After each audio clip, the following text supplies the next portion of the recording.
I patched up a bar fight victim. She smiled. You know you're touching the queen, right?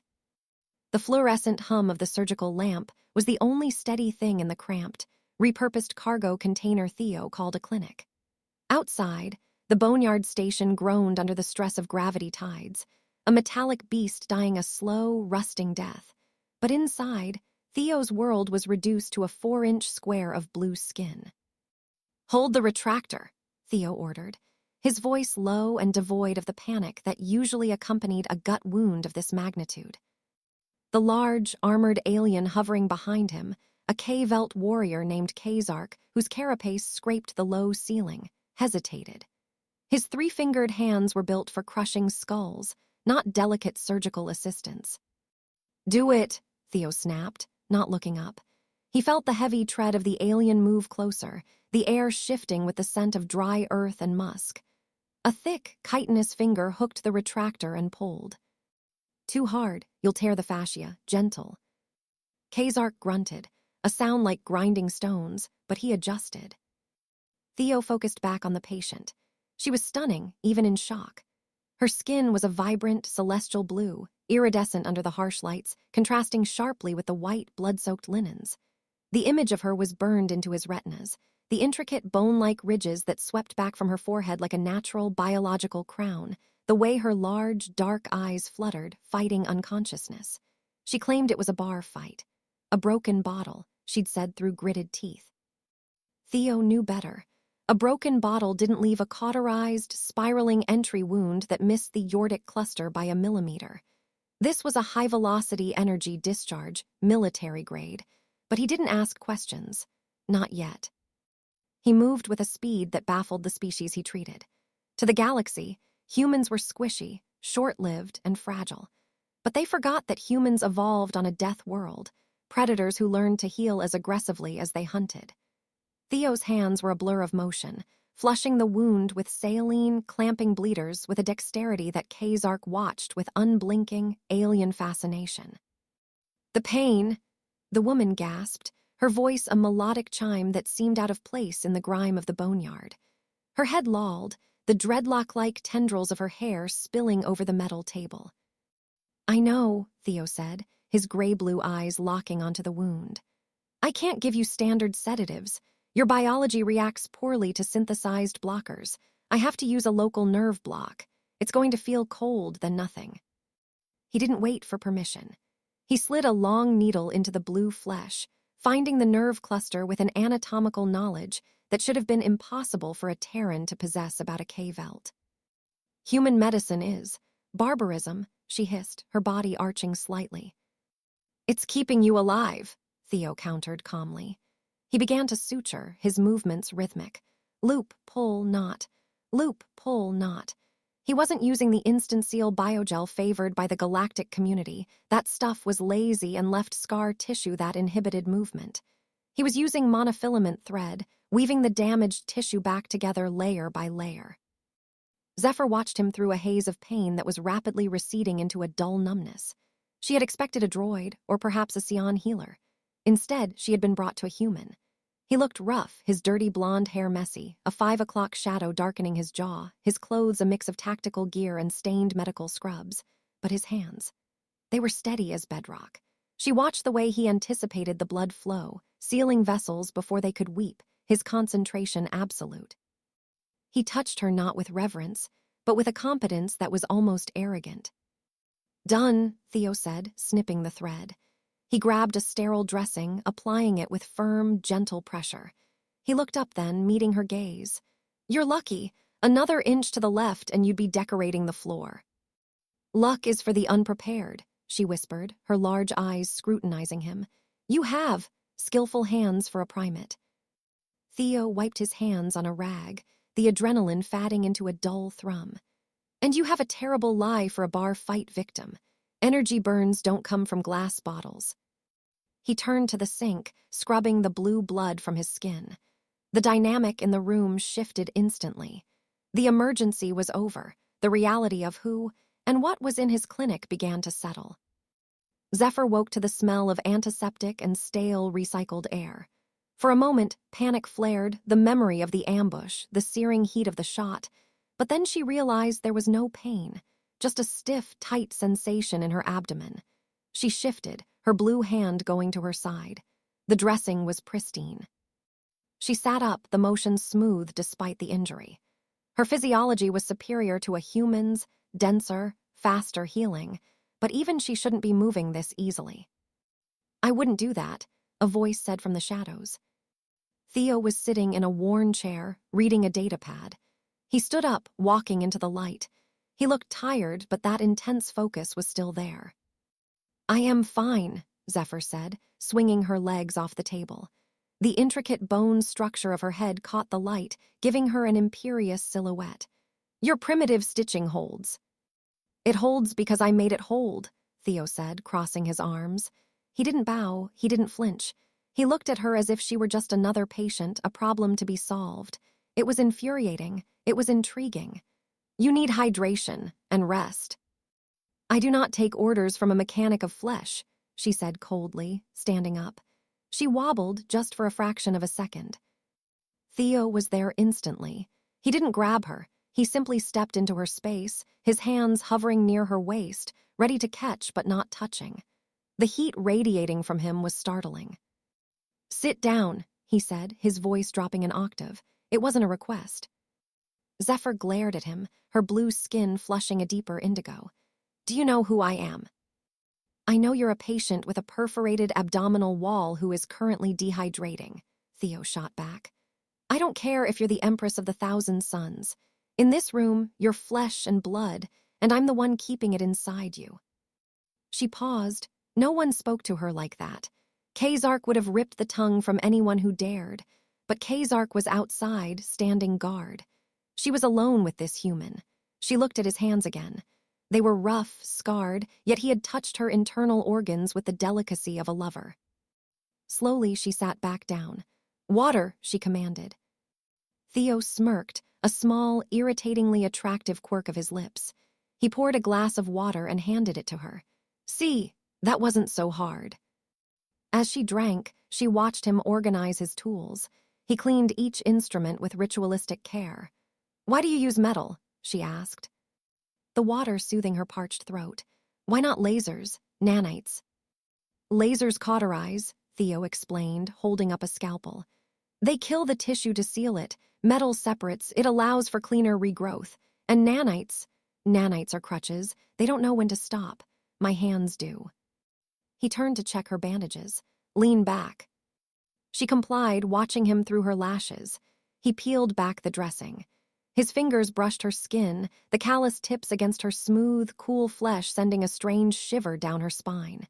It wasn't pain. It was awareness. He smelled of soap and old coffee, a grounded, earthy scent that was distinctly human. "Healing nicely," he murmured, his face inches from her midsection. "The redness is fatting."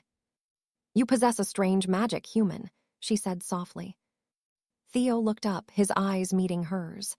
The distance between them was negligible. "It's not magic, it's practice. Humans break easy. We learn to fix things fast." "And what of you?" she asked, her voice dropping to a whisper. "Are you broken?" Theo's eyes darkened slightly. He replaced the bandage, his hands lingering for a heartbeat longer than necessary on her hip. "Everyone on the Boneyard is broken, lady. That's why we're here." The next 2 cycles passed in a blur of tension and quiet observation. K'Zark remained a statue by the door, a silent reminder of the danger Zephyr was in. But inside the clinic, the world had shrunk to Theo and Zephyr. Theo was checking the atmospheric scrubbers when Zephyr approached him. She was moving fluidly now, the human sutures holding perfectly against her alien musculature. She wore a simple tunic he had lent her, the white fabric stark against her blue skin. "You deduce the weapon type," she stated, leaning against the counter. "How?" Theo didn't look up from the vent he was repairing. "Spiral burn pattern. No exit wound, meaning the projectile dissipated on impact. That's a V7 pulse round. Hegemony military issue. Not something you find in a bar fight." He turned, wiping grease from his hands. "Someone wants you dead. Specifically you. That shot was meant to look messy but be fatal. A professional hit." Zephyr studied him. "You are more than a doctor." I was a trauma surgeon on the core worlds, Theo said, his voice flat. Then I saw too much of how the civilized galaxy treats the little guys. I prefer the honesty of the Boneyard. Honesty, Zephyr mused, stepping closer. The small clinic felt suddenly very small. You think this place is honest? I think a knife in the back is more honest than a treaty that starves a planet, Theo said. He looked at her, really looked at her. The way the light caught the ridge of her cheekbones, the depth of her dark eyes. Why are you here, really? I am, in transition, she said evasively. You're running, Theo corrected, and you're tired of running. He was standing close enough that she could feel his body heat again. It was intoxicating. Her species, the K'Velt, were cold-blooded in the literal sense. They craved warmth. And this human was a furnace. You presume much, she whispered. I observe, Theo said. His gaze dropped to her lips, then back to her eyes. You're terrified, but you're too proud to show it. It's okay to be scared. I am not scared, she hissed, closing the gap. She grabbed the lapels of his tack vest, pulling him down slightly. I am angry. Good, Theo murmured. Anger keeps you alive. He didn't pull away. The air between them crackled, a static charge building. Zephyr felt a pull she hadn't experienced before. It wasn't just gratitude. It was a primal recognition of competence. This male, this fragile human, had mastered life and death with his bare hands. She tilted her head, her breath hitching. Theo hesitated for a fraction of a second, his eyes searching hers for permission, for a sign. When he saw the dilation of her pupils, he moved. He kissed her. It wasn't tentative. It was firm, demanding, tasting of coffee and intensity. Her lips were cool, softer than he expected. She gasped against his mouth, her hands tightening on his vest. He tasted electric, a shock to her system. His hand came up, cupping the back of her neck, his fingers tangling in the heavy, dreadlock-like strands of her hair. She pressed into him, seeking his heat, her body arching. For a moment, the Boneyard, the assassins, K'Zark, it all vanished. There was only the friction of his stubble against her blue skin, the hard wall of his chest, and the overwhelming realization that she wanted him to do more than just heal her. A heavy thud against the clinic door broke them apart. K'Zark's voice boomed through the metal. Movement, Sector 4. Zephyr pulled back, her chest heaving, her blue skin flushed a deep violet. Theo didn't apologize. He just nodded, his eyes dark with unspent energy. Stay here, he ordered, grabbing a modified rivet gun from the table. No, Zephyr said, her voice regaining its regal edge. We fight. The attack came 10 minutes later. The lights in the clinic flickered and died, plunging them into darkness. Theo didn't panic. He knew this room. He knew every bolt, every creak. Night vision, he whispered. Superior, Zephyr replied, her voice coming from his left. 2 bogies, breach at the rear vent. The vent cover exploded inward with a screech of tearing metal. A silhouette dropped into the room, sleek and deadly, a K'Velt assassin, clad in stealth armor. Zephyr moved, a blur of blue motion, intercepting the assassin with a kick that would have shattered a human spine. The assassin blocked, the impact sounding like a gunshot. Theo didn't try to engage in hand-to-hand. He wasn't a soldier, he was a medic. He knew anatomy, he knew weakness. He grabbed a canister of compressed medical oxygen and a localized defibrillator paddle. As the assassin shoved Zephyr back, raising a vibro blade, Theo slid across the floor. Hey, ugly. The assassin turned. Theo hurled the oxygen canister. The alien swatted it aside contemptuously, but Theo wasn't aiming to hit him with the tank. He triggered the defibrillator paddle and jammed it into the metal valve of the canister as it flew past the assassin's head. The spark ignited the pure oxygen. The canister didn't just explode. It became a directed shaped charge of superheated gas. The blast slammed the assassin into the wall, his armor slagging. Zephyr was on him instantly, driving a scalpel, Theo's scalpel, into the gap in the assassin's neck armor. The alien slumped. Silence returned to the room, heavy and ringing. Theo stood up, dusting off his knees. The adrenaline was pumping through him, making his hands shake slightly. Zephyr stood over the body, breathing hard. She looked at Theo, at the scorch mark on the wall, and then at the dead assassin. Improvised explosive device using medical supplies, she said, sounding breathless. Ingenious. Standard procedure for stubborn obstructions, Theo quipped, though his heart was hammering. He walked over to her, checking her for new injuries. You okay? Zephyr looked at him, her eyes wide, the adrenaline of combat mixing with the lingering lust from their interrupted kiss. She grabbed his arm, her grip bruising. You fought for me, she said, as if the concept was foreign. You are not of my blood, you are not sworn to me, yet you fought. I told you, Theo said, his voice rough. I keep my patients alive. She pulled him close, burying her face in his neck, inhaling his scent. The danger had stripped away the last of her reserve. She needed to feel his pulse, to know that this fragile, brilliant creature was still functioning. He wrapped his arms around her, holding her tight against him, his hands spanning the breadth of her back. The heat between them flared again, hotter this time, fueled by survival. Theo, she whispered against his skin, testing the name. Yeah. We need to move. There will be others. I know. She pulled back, looking him square in the eye. But first, you must know what you are saving. You are not just saving a woman, Theo.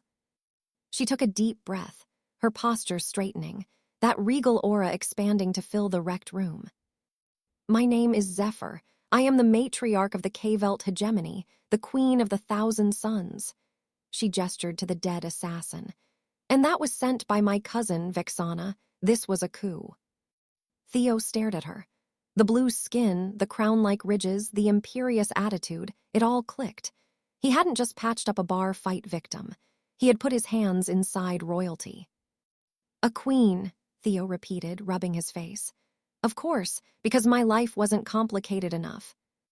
You touched the queen, she said, a small, wry smile touching her lips.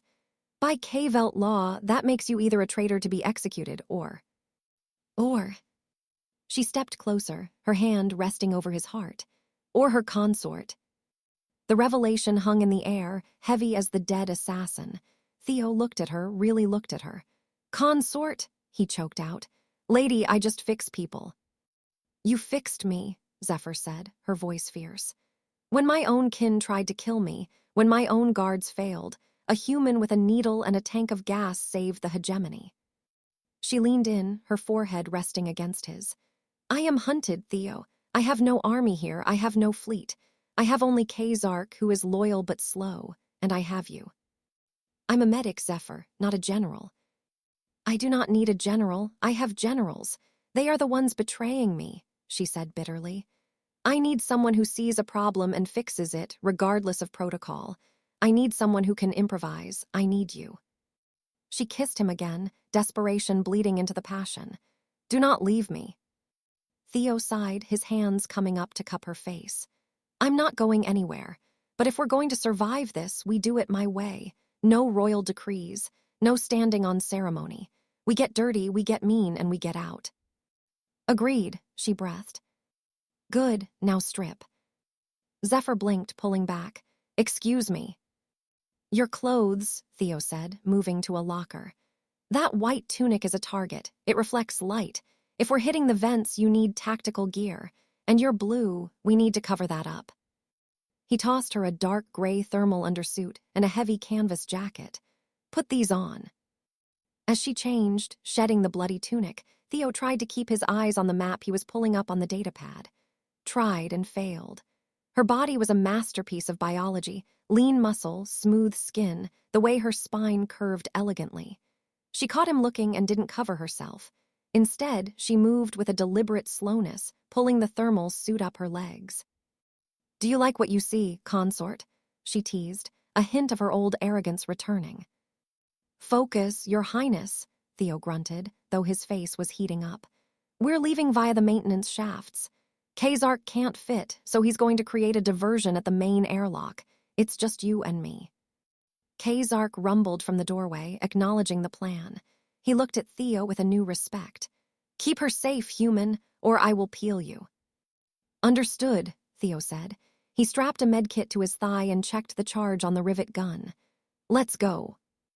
The maintenance tunnels were a claustrophobic nightmare of dripping pipes and steaming vents. They were built for maintenance drones, not people. They had to crawl, their bodies pressed together in the cramped dark. It smells of decay, Zephyr whispered, wrinkling her nose. It smells of not getting shot, Theo whispered back. Keep your head down. They reached a junction box.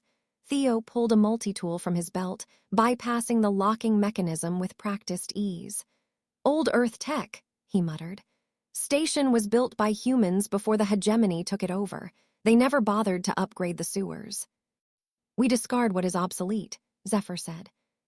That's your weakness, Theo said, the lock clicking open. You throw away things that still work just because they aren't shiny. Humans, we keep everything, we repurpose, we survive. He helped her through the hatch. They were in a larger conduit now, running beneath the main promenade. He could hear the thrum of heavy boots above them. Vexana's kill squads were sweeping the station. Suddenly, Theo froze. He held up a hand. Zephyr stopped instantly, pressing her back against his chest. Two ahead, he breathed. Thermal signatures. He pointed to a junction up ahead. Two K'Velt guards were standing there, scanning the tunnel with handheld sensors. They were blocking the path to the docks. They will smell us, Zephyr whispered. Our pheromones are distinct. Not if I confuse them, Theo said. He reached into his bag and pulled out a small vial of pungent, ammonia-smelling liquid, stimulant salts for reviving unconscious patients. He also grabbed a handful of magnesium powder he used for flash cauterization. Cover your eyes and hold your breath, he ordered. He tossed the vial and the powder down the tunnel. The glass shattered. The magnesium sparked against the metal floor, igniting the ammonia fumes in a blinding, choking white cloud. The guards roared, clutching their sensory organs. Their advanced smell and sight were overloaded by the chemical assault. Move, Theo yelled. They sprinted through the smoke. Theo shoulder-checked one blinded guard, knocking him into the sludge. Zephyr didn't hesitate. She used the hilt of a knife she'd taken from the clinic to strike the second guard's temple, dropping him. They scrambled into a side access node, sealing the door behind them. They were in a small, dark service room. The air was thick with their breathing. Zephyr turned to him, her eyes shining in the gloom. You blinded them with smelling salts. Overloaded their olfactory nodes, Theo corrected, leaning against the wall, chest heaving. Biology 101. Superior senses mean superior sensitivity to overload. He looked at her. She was covered in grime, her hair messy. Looking nothing like a queen, and everything like a survivor. You are incredible, she whispered. She stepped forward, pinning him against the wall. This time there was no hesitation. Her hands roamed over his chest, finding the straps of his gear, pulling him closer. I have never met a creature like you. Zephyr, we have to move, he groaned, though his hands found her waist. A moment, she commanded. Just a moment. She kissed him fiercely, a promise of what would come if they survived this. It was a transfer of energy, a sealing of a pact deeper than any political alliance. The docks are just ahead, Theo said, pulling away reluctantly. We're almost there. They burst out of the service hatch onto the loading deck. Their shuttle, a battered, nondescript freighter Theo used for medical supply runs, was 50 meters away. But standing between them and the ship was a squad of elites, and Vexana herself. She was taller than Zephyr, her skin a darker navy blue, her armor gleaming gold. Cousin, she sneered, and her pet ape. Run for the ship, Theo said to Zephyr. I'll distract them. No. Go, Theo shoved her. He didn't have a weapon that could penetrate elite armor, but he had the environment. He raised the rivet gun and fired, not at the soldiers, but at the overhead hydraulic line of the loading crane. The high-pressure line burst, spraying hydraulic fluid over the squad. The floor became an ice rink. The elites, heavy and top-heavy in their armor, slipped and crashed. Chaos erupted. Zephyr sprinted for the ramp. Theo followed. But Vexana was fast. She leveled a disruptor rifle. Theo saw it. He didn't think, he just reacted. He dove, tackling Zephyr to the ground as the shot fired. A searing pain tore through his shoulder. It wasn't a kill shot, it was a jagged, barbed dart. A tracker. He grunted, rolling to his feet, hauling Zephyr up. Move. They scrambled up the ramp. K'Velt, who had looped around, was already at the controls. The engines roared to life. Get us out of here, Theo yelled, collapsing into the co-pilot's seat. The ship lurched, tearing away from the dock just as Vexana's follow-up shots hammered the hull. They blasted into the void, the stars streaking into lines as K'Velt punched the jump drive. Silence fell over the cockpit, safe for now. Theo, Zephyr said, her voice trembling. She was looking at his shoulder. The dart was embedded deep, pulsing with a rhythmic red light. It's a quantum tracker, Zephyr said, horror in her voice. They can follow us through hyperspace. They will be on us in minutes. Theo looked at the dart. It was hooked into the muscle near the brachial artery. We have to take it out. It has anti-tamper barbs, Zephyr said, her hands shaking as she hovered over him. If you pull it, it releases a neurotoxin. You will die. Theo gritted his teeth, sweat beading on his forehead. It detects tension. If I pull it, I die. If I cut it out, I have to sever the muscle around it without triggering the motion sensor. He looked at Zephyr. I can't reach it. You have to do it. I cannot, she whispered, backing away. I am not a healer. I will kill you. Zephyr, look at me, Theo barked. Look at me. You are a queen. You command armies. You can do this. I will guide your hands. He handed her a laser scalpel. K'Velt, hold me down. If I flinch, we're all dead. The giant warrior moved behind him, pinning Theo's good shoulder to the chair. Zephyr, Theo said, his voice turning soft, hypnotic. Imagine it's just stitching embroidery. Follow the line, don't look at the blood, look at the device. Zephyr took the scalpel. Her hands were shaking. She took a deep breath, channeling the cold, icy focus of her ancestors. She stepped closer. She could smell his blood. Cut here, Theo instructed through gritted teeth. Deep, miss the artery. Yes, good. She sliced. Theo screamed, a raw, guttural sound, but he didn't move. K'Velt held him fast. Almost there, Theo gasped, his vision swimming. Now, clamp the sensor, lift it, straight up. Zephyr's eyes filled with tears, but her hand was steady. She gripped the bloody device with forceps. With one fluid motion, she ripped it free. Theo slumped, consciousness fading. The device beeped rapidly in Zephyr's hand. She threw it into the disposal chute and ejected it into space. Seconds later, a distant explosion rocked the ship as the device self-destructed. Theo woke to softness. He was in a bed, a real bed with silk sheets. The air smelled of lavender and sterile cleanliness. He tried to sit up, but a hand pushed him back. A blue hand. Zephyr was sitting on the edge of the bed. She wasn't wearing combat gear anymore. She was draped in a gown of shimmering silver fabric that clung to her like liquid metal. She looked regal, terrifyingly beautiful, and utterly exhausted. You are alive, she said, her voice thick with emotion. Takes more than a dart to kill me, Theo croaked. He looked at his shoulder. It was bandaged perfectly. Nice stitching. I had a good teacher, she smiled. She leaned over him, her hair creating a curtain around them. We have arrived in the neutral zone. My loyalists are rallying. Vexana's coup is crumbling as we speak. The news of her failure and your success has spread. My success? The human who defied death, she said. They are calling you the Starmender. She traced the line of his jaw. I have made a decree, Theo. When I retake my throne, things will change. We will no longer discard the obsolete. We will learn to fix. That sounds like a lot of work, Theo mumbled. You will help me, she said. I am appointing you first consort and high overseer of medical sciences for the hegemony. Theo's eyes widened. Consort, Zephyr, I'm a mechanic from the Boneyard. You are the man who saved the queen, she said fiercely. You touched the queen, and the queen... She leaned down, her lips brushing his ear. The queen intends to touch you back. She kissed him then, slow and deep, a promise of a future that wasn't about survival, but about living. It was a kiss that tasted of victory. Besides, she whispered, pulling back just an inch, her dark eyes sparkling. You can't leave. You have to take my stitches out next week. Theo laughed, wincing slightly as his shoulder pulled. He reached up, tangling his hand in her hair, pulling her down to him. Yes, Your Majesty.